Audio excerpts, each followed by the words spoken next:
course, this week's latest flooding and storms come the exact week 10 years after communities all across eastern Iowa braced for what came to become a historic, destructive disaster which affected almost all of the area. Yeah, in Johnson County, nearly 800 homes and 260 businesses were damaged by floodwaters in the summer of 2008 in what ended up being the most severe flood in the county's history.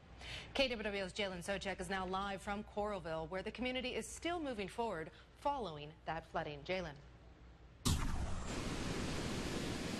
Abby and Ron, the Iowa River here was the source of much of that flooding, and today I took a bus tour around the city to see just how much that flood impacted this community and what was done afterwards to prevent it from happening again. June 15th, 2008. The Iowa River crests over 6 feet over the major flood stage at 31.5 feet. None of us could believe what was happening. Water seeping into the surrounding communities like Coralville. We had 273 acres of ground impacted in the city of Coralville. 420 households and 200 businesses were impacted.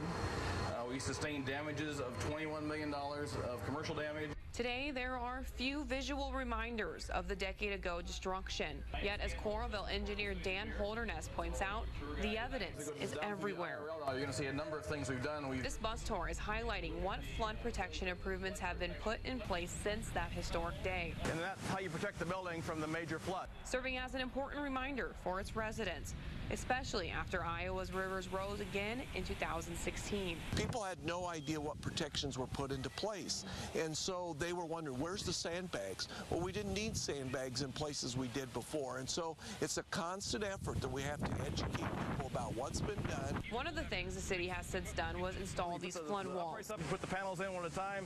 Flood walls and berms that will extend all along the Iowa River and Clear Creek. Spent a lot of money, obviously $73 million of grants plus some local funds and some redevelopment dollars to create this flood system, which we think will provide a much higher level of protection than we've had in the past.